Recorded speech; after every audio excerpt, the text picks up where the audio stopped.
Good afternoon, everyone. As Stephen said, my name is Liam, and I'm going to give a bit of an introduction on our digital church records project, and then my colleague Joy is going to come up and talk in a bit more detail about the technical side of it and the actual digitization process. So, I'm just going to go over kind of why we're doing this, why we're digitizing church records, and how we actually go about sourcing those records and bringing them into PRONI. And then I'll hand over to Joy. So, as I'm sure a lot of you are already aware, the PRONI holds a significant collection of church records, and these are both in kind of hard copy original volumes and also a large microfilm collection. So everything from baptisms, marriages and burial registers, and then other records like vestry minute books, attendance registers, things like that. On our website and in hard copy in the search room upstairs, you can get our guide to church records, which will show you exactly what we do hold for different churches, and it's arranged by parish, so it's easy to find if we hold records for a particular church. You'll also now find upstairs a separate list of records which lists the churches for which digital copies are available. It's obviously not as big as the big church guide, but we're increasing it in size every year. So I just want to give a very brief introduction to church records generally. You can see we hold records across a variety of denominations. These are our catalogue reference numbers here for the different churches across Northern Ireland. In our digital records now, we have records from Church of Ireland records, CR1, Methodist records, CR6, and this year we also added our first congregational church, CR7, to those records. So we're trying to have as wide a variety of denominations within the project as we can, but it is dependent on, obviously, some churches are more eager than others to participate. But we're trying to reach out as widely as we can. And then that's just an overview of the microfilms that PRONI holds upstairs, and those are in our self-service microfilm facility in the search room that are widely available. So this microfilms and church records in general are obviously a really popular resource for family history, for genealogy, just people interested in local history or church history. And as I've said, we hold this extensive collection of microfilms, which are used every day. So why do we want to digitize? Just to say briefly, I know Joy's going to talk about this as well, but microfilm obviously is becoming an obsolete format. The ones that we have are accessed every day by people, so again there's an increased risk of them wearing out or breaking, and they're not as easy to replace these days as they used to be. There's fewer and fewer people here working with microfilm, and it's more difficult to source films and services to do with that technology. And obviously preservation is another reason. Like microfilm, if you're accessing a digital copy, then you're not accessing the original, so it can be better preserved and kept in good condition for longer and just kept in storage and only accessed when it's absolutely necessary. And then one big advantage of digital records, both microfilm and originals, is improved access. If you have a microfilm or an original, you usually just have one copy that one person can access, but with the digital copy, basically as many computer terminals as you have, you can have that many people looking at the same record at the same time. And then the image quality as well can be improved even over the originals, and we can digitally enhance the images and make them easier to read or make them brighter or clearer. And again, I'm not going to say much about that because Joy's going to talk a bit about that. So just to kind of go over the project itself. Over the last number of years, we've been working with various churches to digitize records. In the early stages of the project, we tended to work with kind of complete sets of registers from individual church and digitize kind of a whole series of things like that. And that would include older volumes but also very recent volumes in some cases.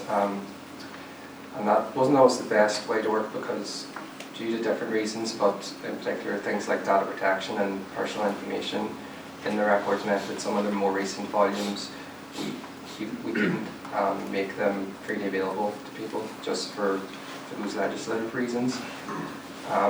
So we're now working on a slightly different way. We've gone into like an annual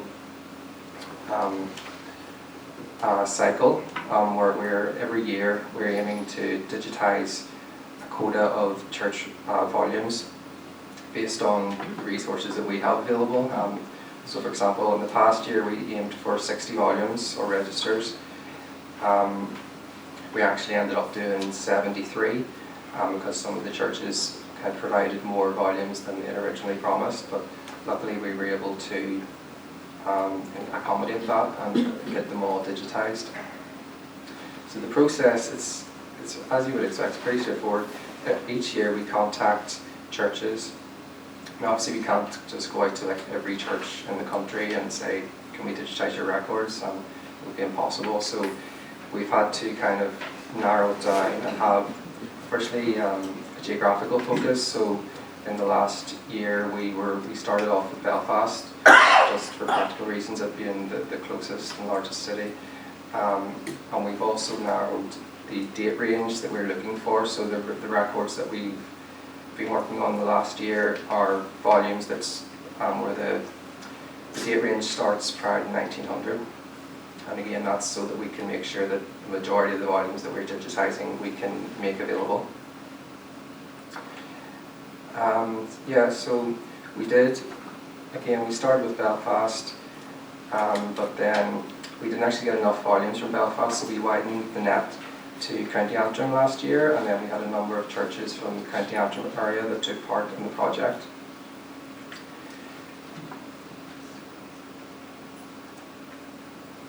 So just there's a wee summary to date.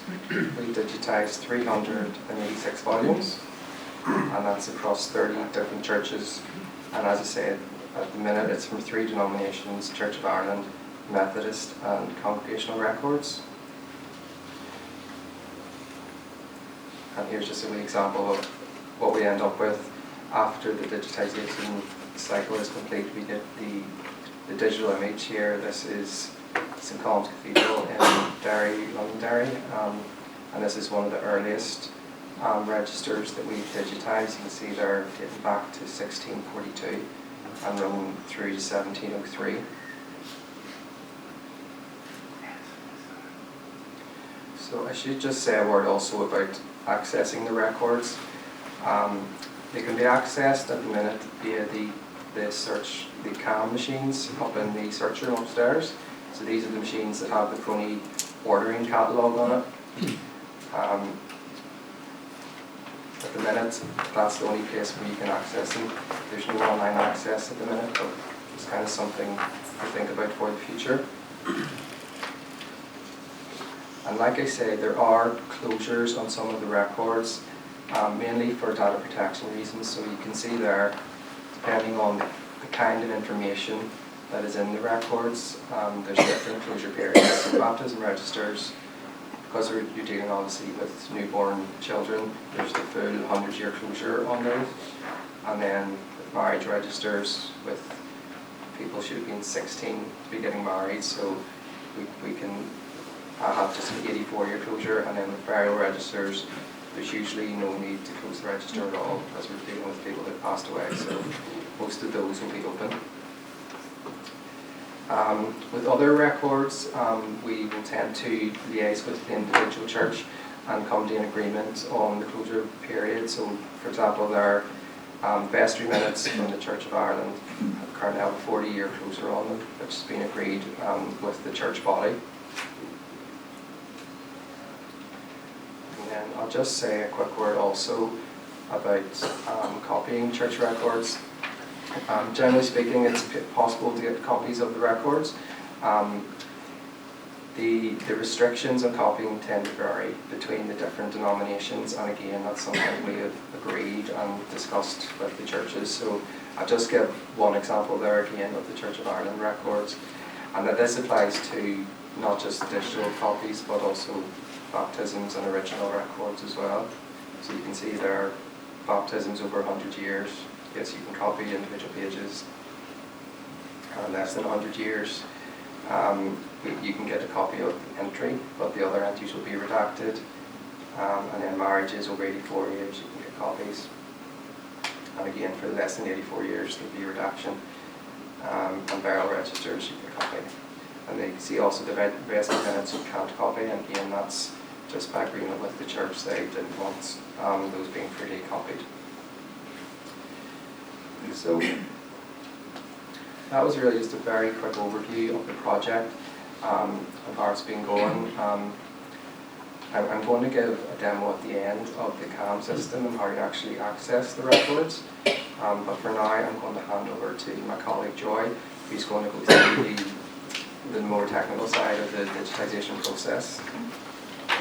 Hey, good afternoon, everybody. It's lovely to see such a big turnout today. I think I whispered to Liam, it's the church records that's brought them all in rather than us, but we'll try and change that round, won't we?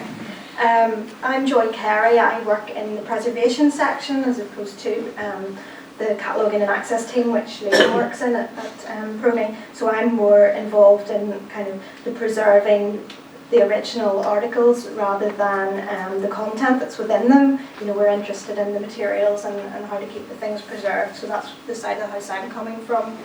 Liam's already told you a little bit about why we copy church records. I'll just go through this quite quickly then. A lot of them, the ones that we are digitising and that have been microfilmed, they're not held here in PRONI, they're held locally in the churches or, you know, in the representative church body for that church. So it means that we become like a one-stop shop for people. It makes it so much more convenient. People can come into PRONI and see various denominations, you know, churches from across the whole of the north of Ireland in one place, rather than having to contact all the individuals. So that makes it a lot easier. Also, Liam said about the future potential of digital means, you know, we could potentially provide access globally to these records. There are restrictions at the minute which the churches have enforced on them, but there's that potential. And then, as well as access, we copy things, as Liam has spoken about, for preservation reasons. So the originals don't have to be handled as often. Hopefully that will ensure their long-term preservation for many more years than if they were being handled all the time. Okay. So probably a lot of you will have used the microfilm church records that are upstairs, and you'll be aware of that whole process and what's that like, what that's like. So just going to talk a little bit about why we moved from microfilming records, because we did have the capability in-house here to microfilm records. We moved from that to digital. You know, people would say, well, microfilm is a very stable preservation format, and reportedly microfilm can last up to 500 years, but there are quite stringent caveats on that. And there's two things. The first is how it's been created. So there are very precise standards that you have to follow when creating microfilm. The staff have to be very well trained. You know, it is a kind of a professional thing to be doing. And the other part that will restrict the length of time that it'll be preserved is the storage of it as well. And for it to last that length of time, the recommended relative humidity would be around the region of 15 to 40% humidity of your storage, and the temperature should not exceed 2 degrees C. Now, a lot of you would not come into PRONI if it was 2 degrees C in the search room, so you know, obviously we have to be realistic with the way we can store our microfilm, and a lot of that actually pertains to the master microfilm copy. Off store we hold master copies of what you see upstairs in the search room. So, but of course there is quite a high cost of replacing the access copies then that are damaged, or if they go missing, and there's very few, as Liam said, very few suppliers or people who will copy microfilms anymore. It's just unfortunately a dying technology. And let's face it, is it a nice experience accessing microfilm? I wouldn't think so. Things are very, very hard to find. Quite often, I'm sure, as you know from experience, there will be several volumes that have all been copied onto one reel of film, not often the whole entire volume in each case. So, you know, it's a long, laborious, time-consuming task of just going through it all to try and find what you're looking for. So it's difficult, and also the readers, you know, they're quite hard to feed in with the film, and I don't know about you, but there's lots of times I've done it and the thing's upside down and back to front and you have to start over again. So it's not the most user-friendly of experiences. The microfilm creation process, as I've said, it's complex. You need a darkroom environment. This is just a photograph of some of the equipment that we have for creation of microfilm. It's a chemical bath, so you have to have the chemicals to develop, to fix, to wash the reels of film after you do it. It's similar to analogue photography, you know, the darkroom. We have to have the right equipment, you have to maintain that equipment, you have to have very highly trained operators to create the microfilm, and that gives the best chance, as I said, of it lasting for 500 years. Way back in the mists of time, PRONI did outsource the creation of our master microfilm. This would have been early 70s, but in the 70s and 80s we got the in-house ability to create it. Because it's been done by different people over different years, the quality as well can be variable of the masters and of the access copies. And you know, this isn't just PRONI's, this isn't our fault or anything. You'll find this widespread throughout all archives. As technologies develop, you get better at them. So, and with microfilm, there's the same shortcomings as analogue photography. You don't know what you're going to get from your film until it's been developed. And you'll all have that experience as well, I'm sure, of films that you find in the house and you don't know what's on them.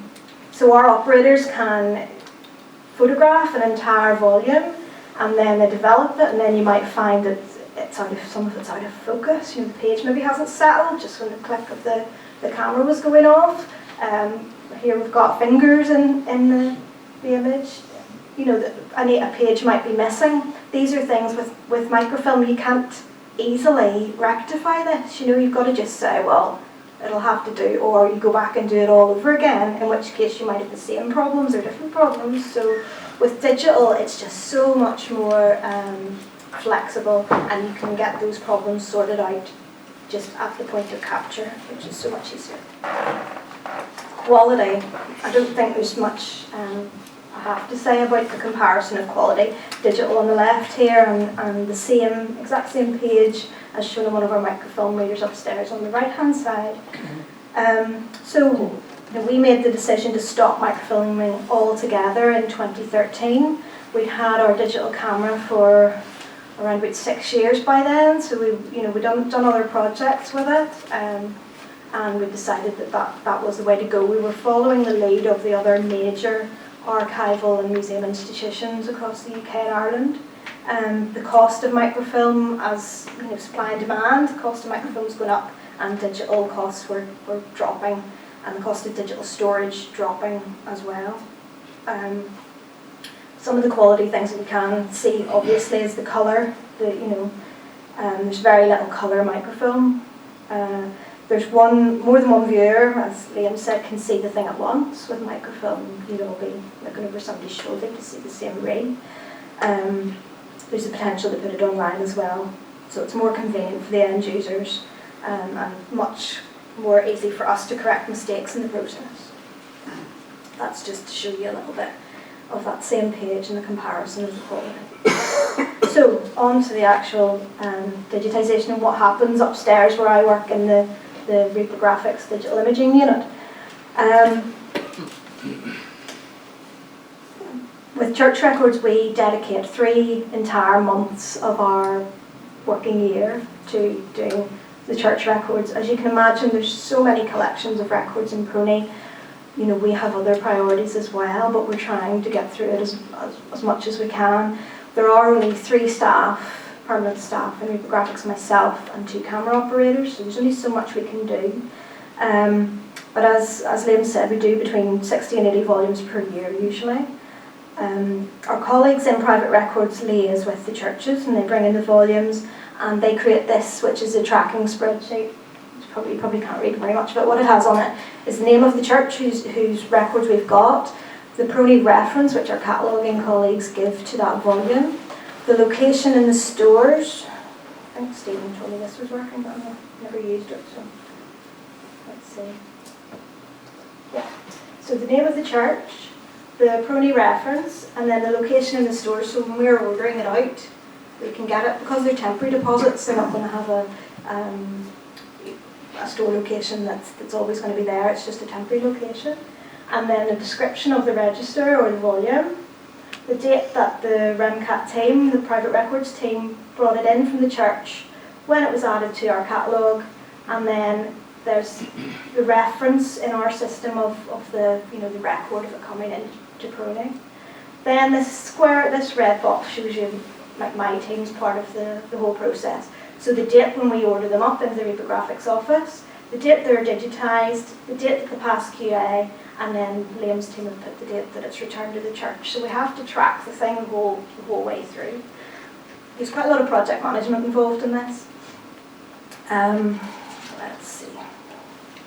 The first thing that we have to do when the records are actually brought up into the studio is we have to assess them. Now we try and bring up as many, maybe all the volumes from the one church, or as many volumes as we can. Now that's just to discuss the practicalities of how we're going to do it, and I would do that alongside the senior photographer. Questions that we ask at this point are they fragile or are they not? Because that will determine how we're going to photograph them, what equipment we're going to use. Are they standard size or not? Are they enormous? Are they really thick?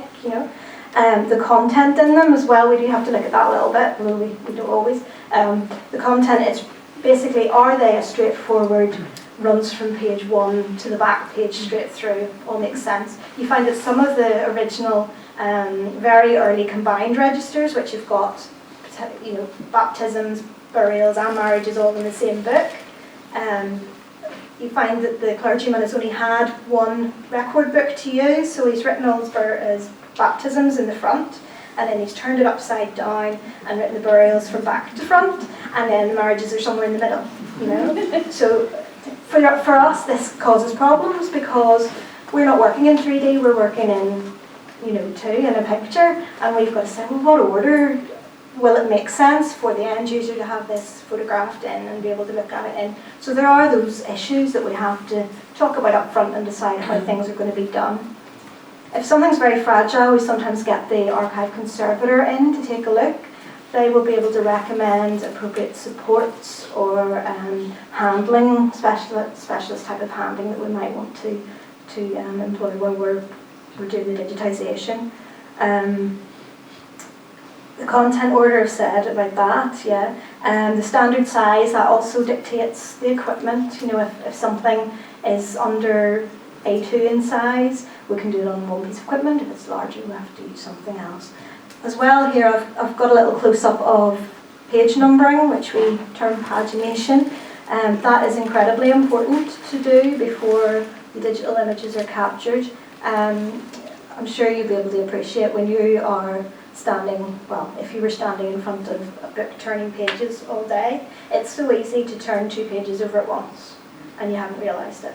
And the only way our quality assurers will know that you've turned 2 pages over at once is if the thing's been paginated very carefully the whole way through. Now we do this in pencil, very lightly, so that it can be reversed, it can be removed afterwards.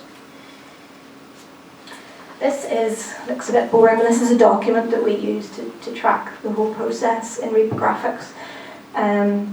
So you can see here that this is actually put into the front cover of each volume as they come in with us, and it stays with that book until it passes QA and goes back into the stores. It's our way of tracking what's being done. So use this again. So here you can see we've got the reference of the book. We've got a small description of it in case the sheet comes out of the book. Then we've got capture info is what piece of equipment we're using to digitise. So this is Book.net, which is a book scanner. Then here we've got what has to be digitised, what file name to give the output digital file that you create, because you have to name that something, and the name should respond back to the original volume's reference. And then on the right hand side here, how many images you're creating, and when you finish doing that volume, how many images should you have at the end of it. And these are all checks so that we know that something has been done in its entirety. It's so important with these type of temporary deposits, which we only have in for a short space of time, and we want to get it right the first time. Then here you've got just who photographed it, what date, and whether restored copies have been created, which I'll talk about in a wee while, and access copies. So we always create a master copy, which is a high resolution TIFF format file, which we keep for preservation reasons, and that will go into our digital preservation system, which is another project at PRONI that they're using to preserve born digital and digitised records. Access copies, we have to make those. They're the smaller JPEG, kind of more portable format, smaller in size, and that's what creates the PDFs that you guys see in the search room. Quality assurance, I'm going to talk a wee bit more about that on another slide. So, as I said, we do photography or we do scanning in the digital image capture side of things. This is a photographic setup that we use. We use overhead mounted cameras for doing large volumes, fragile volumes. Anything that's usually newer things are smaller, more standard sizes, and we would use book scanners for them. But this is a high spec phase 1 camera with a Schneider lens for any photographers in the house. The quality of the output is just terrific. You know, it's so much better than any smartphone camera or any type of, you know, average digital SLR camera. We want to create the best possible image when we're doing it because it's the only chance we're going to get. See, that's just a close-up of the camera and the copy stand that we use. The camera's mounted on a mechanised column so we can adjust the focal length to get the best quality image. We've also got side angle diffused lighting, and it's cold lighting that's used so as not to damage the documents in any way. I would like to say at this point, anybody thinking of doing this sort of thing themselves, please don't use photocopiers, please don't use flatbed scanners. They make contact with the records, well, for archival documents anyway. The light and heat that emits from those types of equipment is just harmful for old documents, so over time it can really damage them. Then the underneath side of the camera system, there's a weighted book cradle. It's pneumatically operated, and then there's a glass pattern that comes down and gently presses against the front of the book, or the pages of the book, so that we get, again, the focal depth is the same. Because if you can imagine, if you've got a very thick book and you were going to try and photograph it from above on just a flat table, when you start it, you know, half the pages are high up and some of them are low, and then by the time you get to the middle, they're all flattening at the other end. So we want to eradicate that problem. We don't want to have to correct any curvature in the pages. So that's why this system is used. So again, you know, it's all geared towards getting the best possible image we can. Scanners, these are purpose-built archival book scanners that we have. They deal with documents that are A2 in size or smaller. You can get larger ones, but they're incredibly expensive. We would only put things onto these if they're in stable condition. We wouldn't do anything fragile on these. Also, it's simpler to operate. That's why they're nice. You know, they're easier to operate. There's less training required, so people who aren't reprographics technical staff can get involved in the larger projects and get things moving on for us. So for church records, it's often marriage registers, baptism registers, which are from the mid-18th or mid-19th century, onwards, that tend to be, you know, pre-printed, and they're all of a standard size. So we would use that to digitise them.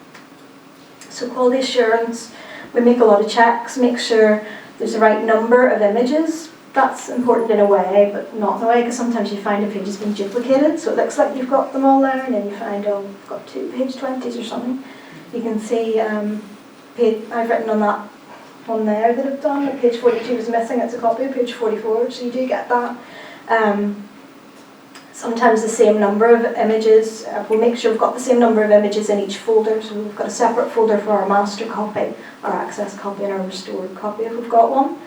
Make sure the file naming conventions are followed. That's very important for if these when these files are transferred into the digital preservation system. Sorry if I'm getting too technical, but these are important things in our process.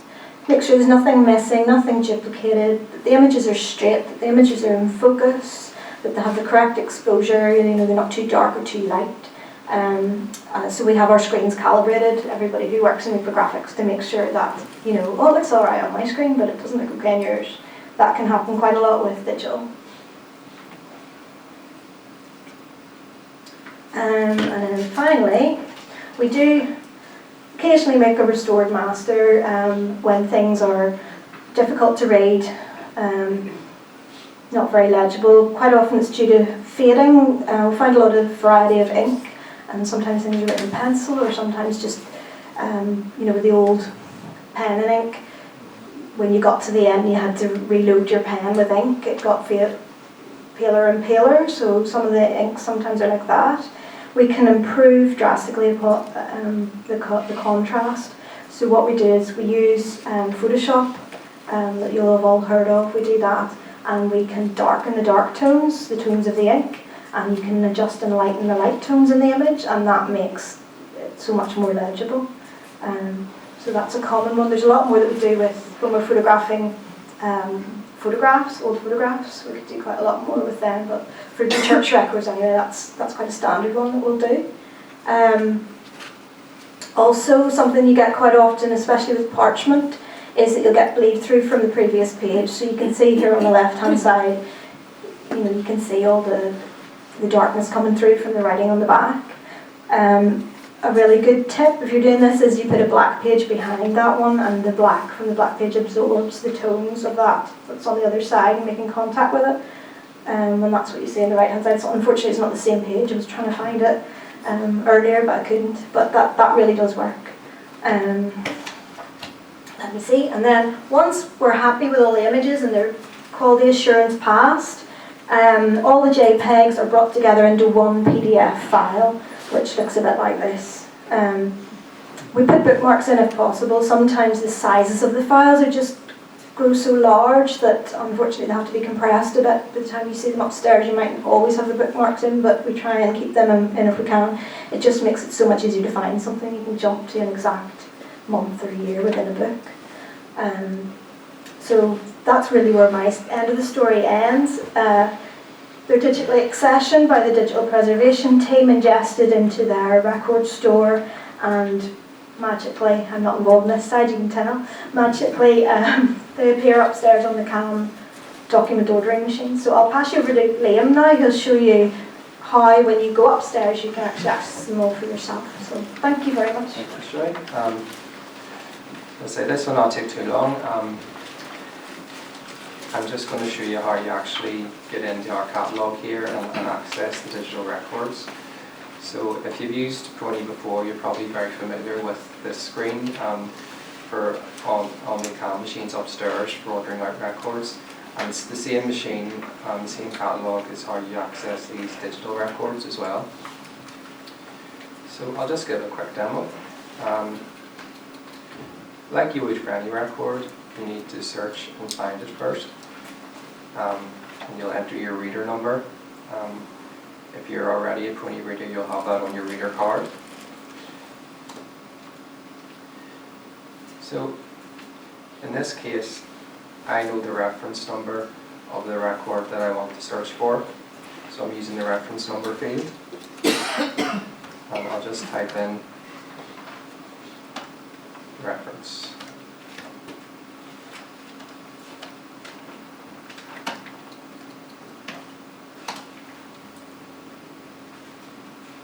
Hopefully, there we go. So this should be a baptism register from St Anne's Cathedral. At the minute, you just see in the catalogue entry as you would for any other record. If I click here on Show Record, scroll that up, you'll see on On the second field, digital field, this is a digital object, and it's an item, so it should be visible. And we also have this multimedia box here again, showing that this is a digital record.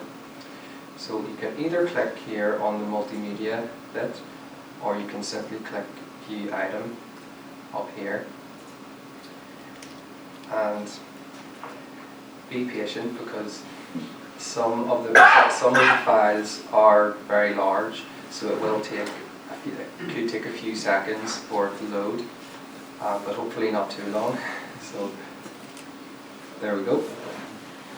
So, and you'll just, like Joy said, it's a PDF file, image file, and you have all the same sort of functionality that you have with any PDF that you'd be viewing. So you have, you can adjust the zoom, you can skip to particular pages.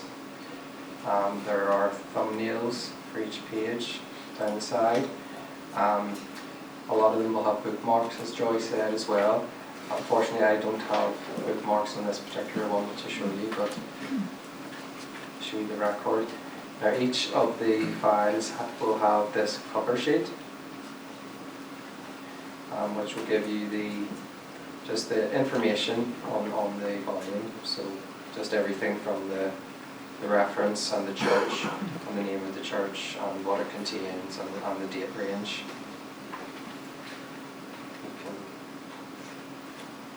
Scroll down and view the different pages. So you can see there that this is in fact baptism register from Belfast. This one is from 1909 to 1911. So you have all the same information from the baptism registers that you would have had in the microfilm or in the original. Yeah, so I'll just do one more just to show you the process.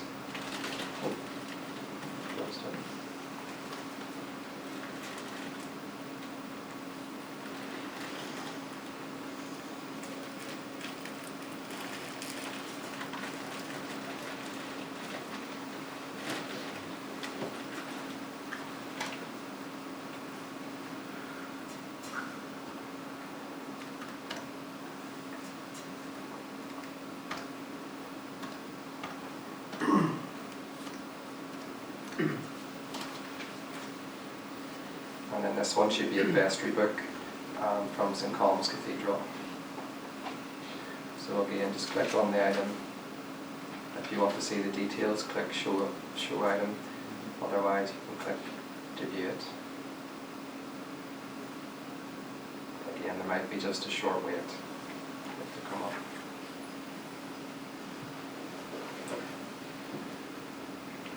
But I would encourage you, if you have time today, go up and have a go yourselves on the CAM machine, or the next time you're in PRONI, go up to the search room and have a look. As I say, there is up there, there's a list of all of the church records that have been digitised, so you'll be able to see which churches are available on what records.